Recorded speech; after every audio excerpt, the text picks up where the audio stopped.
Welcome to B2B Bites, the BigCommerce B2B podcast where we deep dive into the world of manufacturing, distribution, and wholesale. Each episode, we bring you conversations with industry leaders and pioneers who are shaping the future of B2B commerce.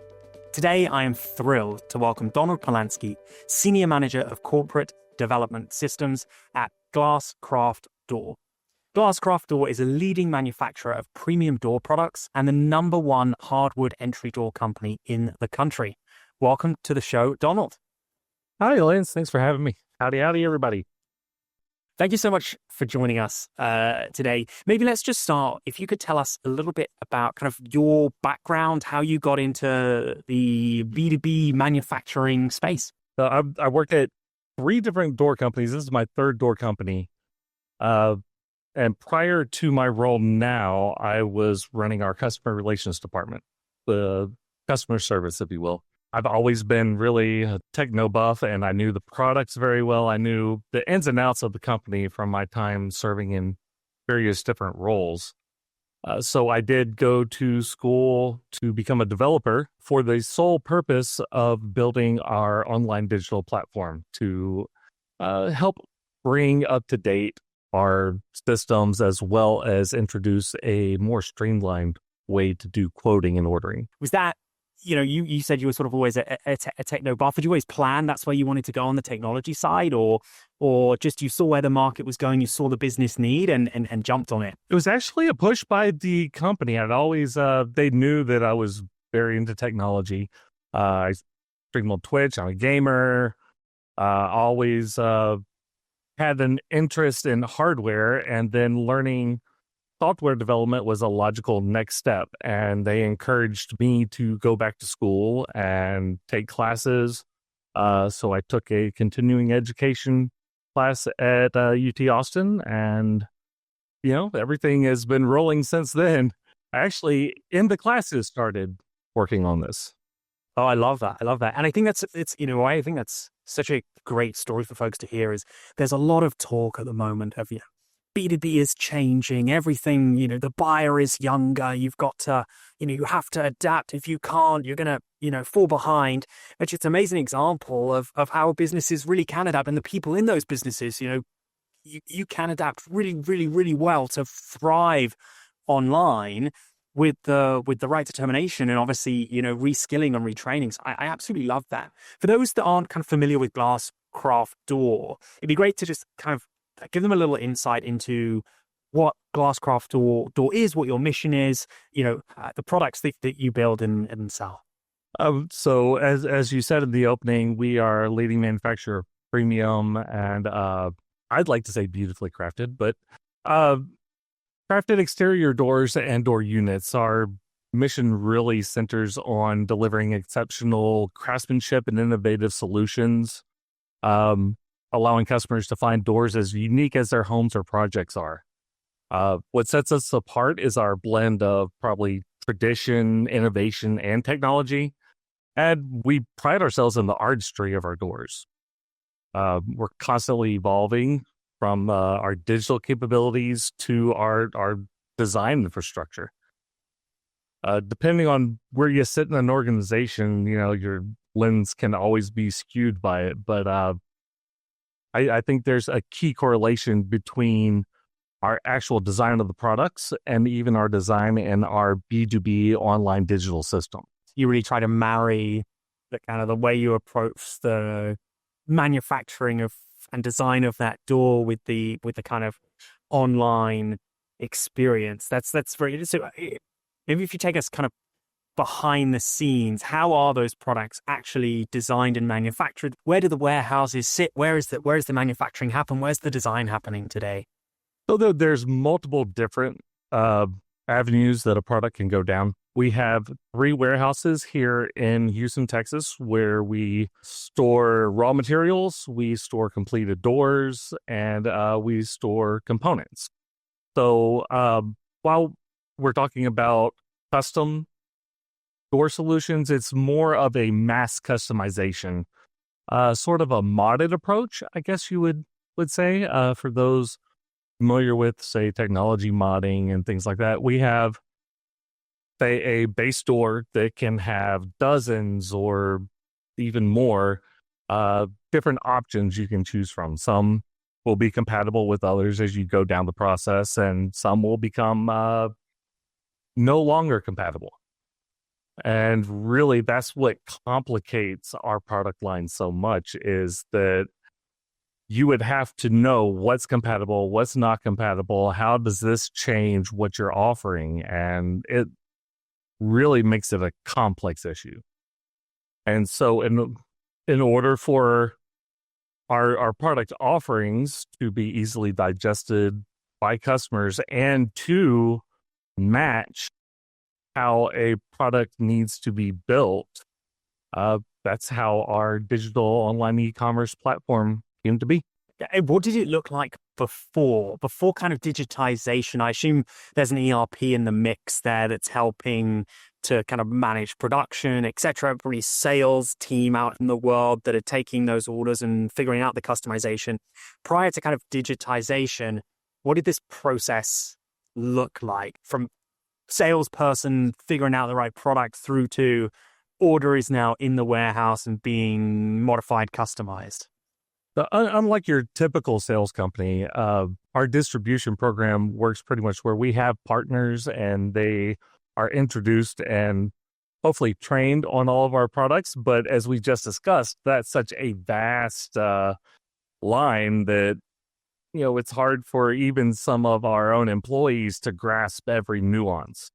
However, we go ahead and create these partnerships with our distributors, and the sales team go out, train them. They'll help them set up specialized programs for certain builders or other contractors or customers they have. However, once that's pretty much set, unless a customer needs help pricing a particular door, we often don't know what's sold until the customer sends in the PO. So you don't have your typical sales funnel where you're going to have this many that you're going out there and trying to sell, and you get a portion of that. It's really kind of somewhere in the middle.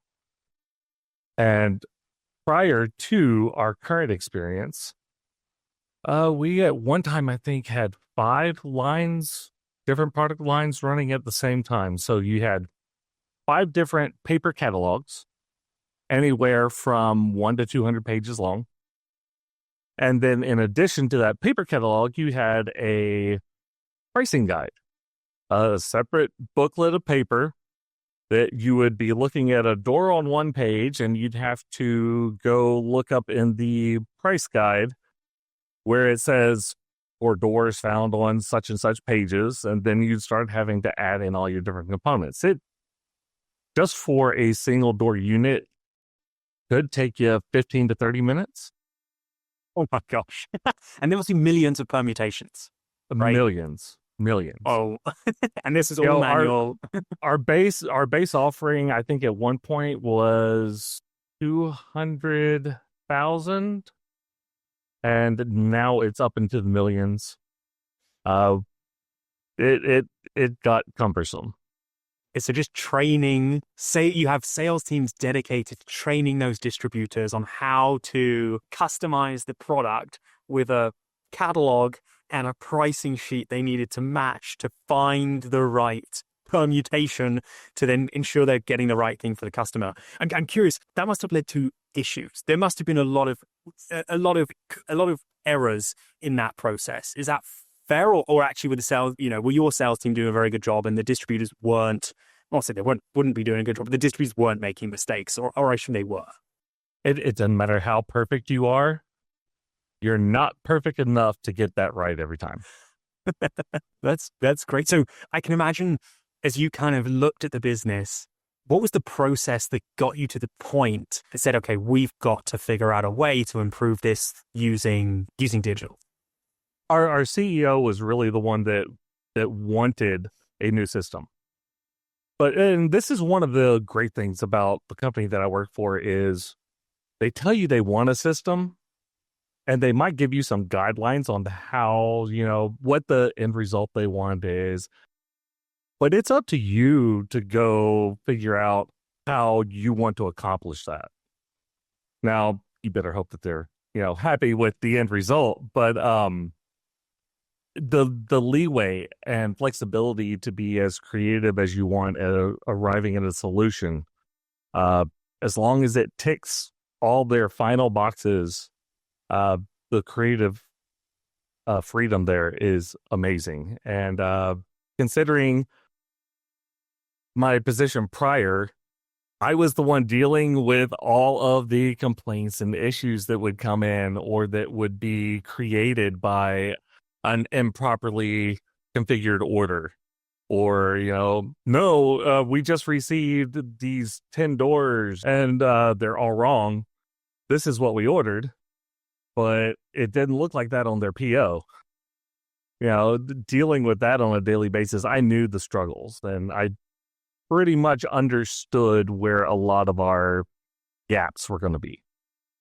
Yeah, often one of the things we talk about on the podcast is about how do you get cross-functional alignment between teams.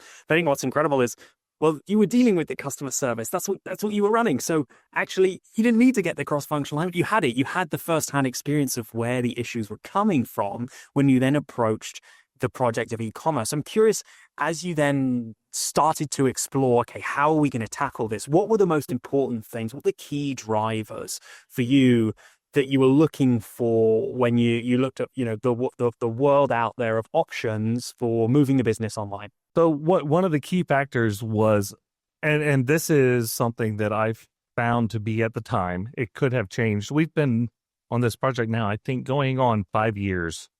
At least the first 2 were spent in planning phases.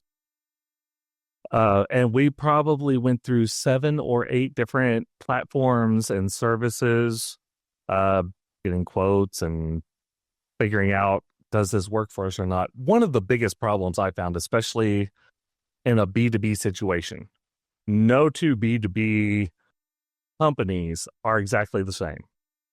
And people say that about so many different things, but really, B2B e-commerce is like the proverbial round peg into a square hole. And one platform is either going to try and force it in there because your circle is small enough to fit, but then you have these edge gaps where there's all these services they're giving you that you don't need or want, but you're still going to pay for. And on the other hand, your square or your round peg is too big, so they're wanting you to cut off the edges to slide into their system. So modularity, I think, is the key there. That's one of the big things we were looking for. Customizable and modular. You didn't want to chop off the edges of the circle, and you didn't want to have bits that weren't filled in and didn't meet your needs. So you kind of took the approach of what I think we hear a lot of, which is, we need to be modular in our approach to be able to plug things in and be able to choose best of breed solutions that are gonna work with whatever we eventually choose. Which I assume would also obviously include your ERP, where a lot of this manufacturing process is happening. Actually, for our audience, I'd probably be interested. Which ERP are you guys using today? We are currently using Microsoft Great Plains, Microsoft GP. It is an ancient, antiquated system still written in a dead coding language, Dexterity. However, GP is going to be sunset within the next 5 years. So that is still up in the air. However, we do have a middle solution that is probably going to end up being our single source of truth. And that's we're on Dynamics 365 customer service, formerly known as Dynamics CRM. It's going to be kind of the middleware that talks to our e-commerce platform and then to our ERP. Just where our ERP is going to go, that's the next project I got to work on. Yeah, I didn't actually know we hadn't discussed that beforehand. You said Great Plains. I know there are lots of people who'll be listening who'll be in exactly the same position as you, who are figuring out what's the next step of the Great Plains end of life and move on to the next great thing. So I'm curious. I think the audience would love to hear kind of how you approach the project when you're selling quite complex products to start with lots of configurations. And as you said, as you go down those configuration sets, you've got lots of independent decisions as you configure the product. We have a highly customized site on our digital side now. And that was always kind of my plan. As we were talking round peg, square hole, I really wanted to, instead of changing our round peg to be square, I wanted to change that square hole to be round. We already had, even though it sounds cumbersome, that catalog and pricing guide.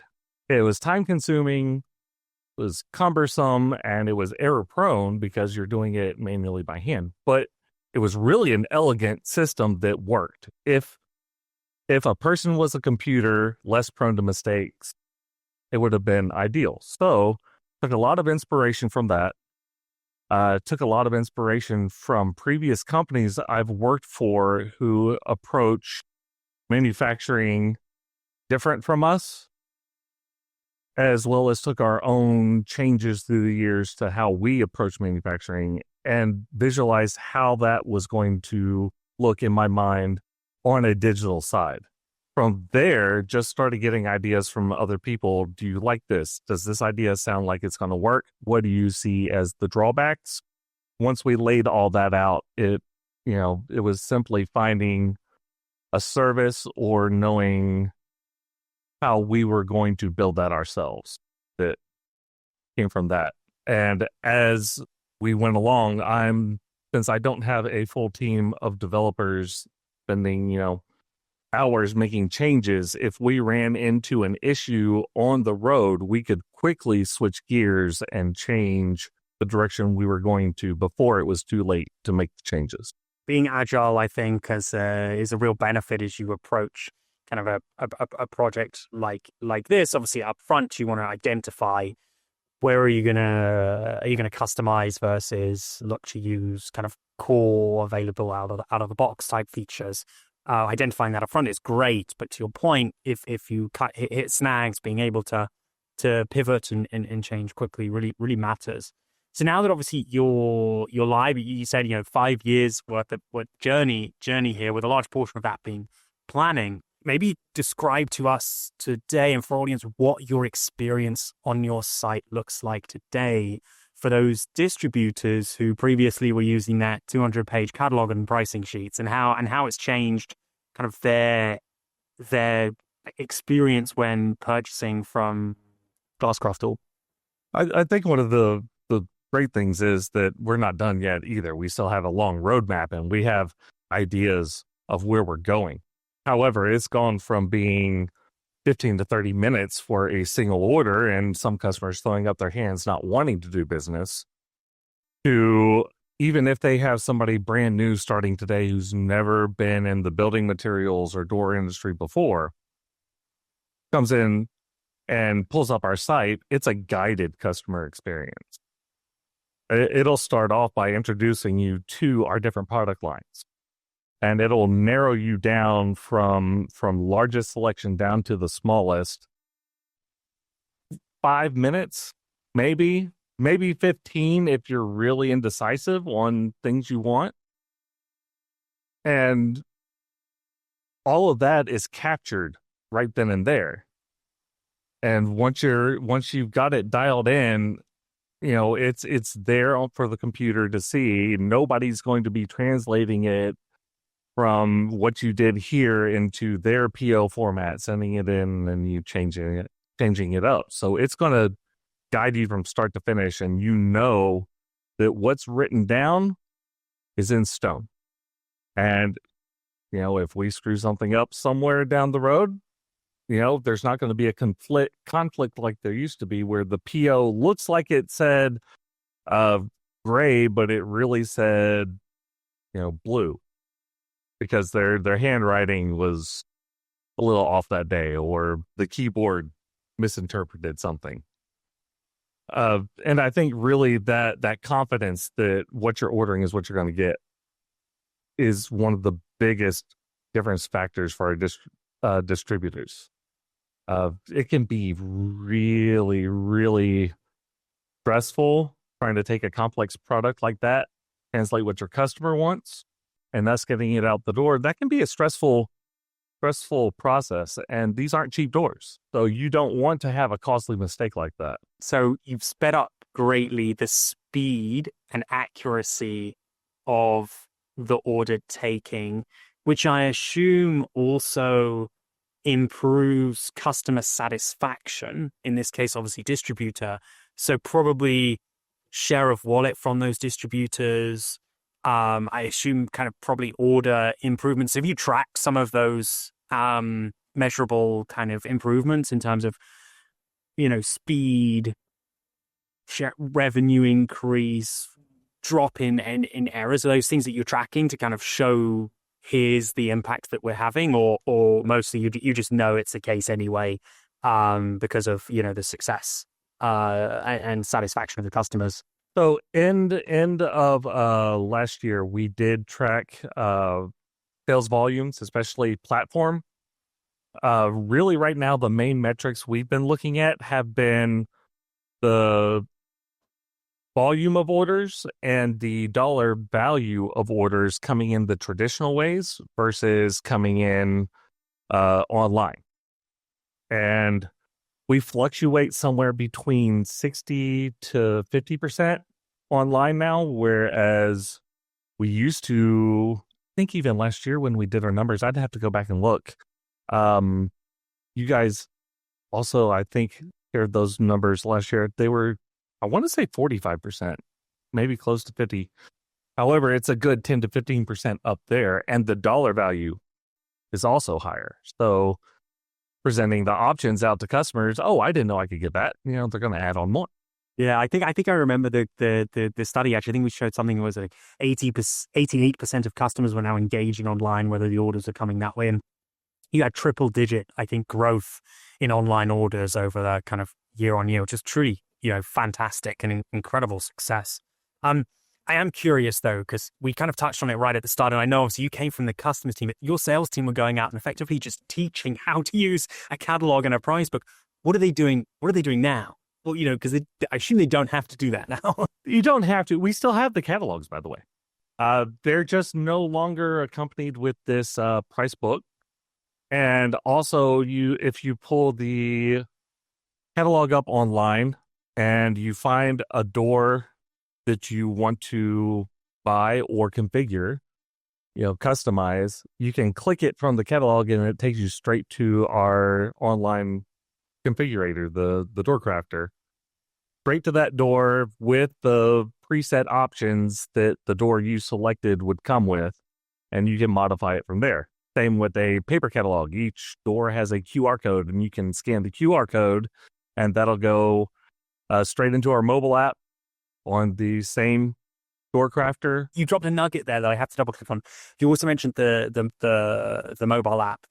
That's a really great experience. I imagine, especially for those that are kind of visiting customers, they must love being able to do that.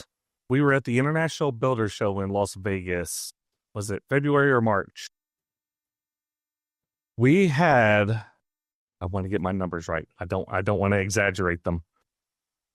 I think it was 275 downloads in one day of our Door Crafter app, just from people visiting the booth and downloading the app. Really, the app is going to be more convenient as we're starting to bring customers on board to the new account hierarchy. We're using it in probably a different way than most people would, where we're encouraging our customers to add their customers. As a manufacturer, we're at the beginning, but in our industry, it could be 3 or 4 removed before it gets to the end consumer. So we're encouraging our customers to add their customers under their account and have their customers go in and just create their own quotes, and then they go in when a customer wants to order it and just transfer their quote into an order that goes to us. So they barely even have to touch it. But they maintain control. They maintain control. We're not trying to sell their customer directly, which is something very key to me. Is we want to avoid that line. I know there's multiple lines of thinking in today's digital platform. My goal is to make it truly seem like a B2C experience while maintaining those B2B relationships. So you get the benefits that come with those who want to go direct to consumer while maintaining that core relationship that's always served you well and you've made so many great partnerships with over the years. Yeah, I think so many businesses today are thinking about that B2B2C type relationship. You know your product better than anyone. You can build great experiences around that configurator. How do you put that in the hands of your customer's customer, in this case, the end customer to the distributor, who is, then able to configure their own door, but they still have the relationship with that distributor. It's the distributor who's managing the sale. There's lots of complexities around that. I'm curious, maybe in sort of a very high level, how you've approached that with your distributors, how you maybe got them on board. How did you think about things like pricing and to your point, ensure you know, obviously you want no channel conflict whatsoever. You don't, because you're not selling direct. But yeah, how did you approach that? Because I think so many folks are trying to do what you're doing, and you're doing it so well.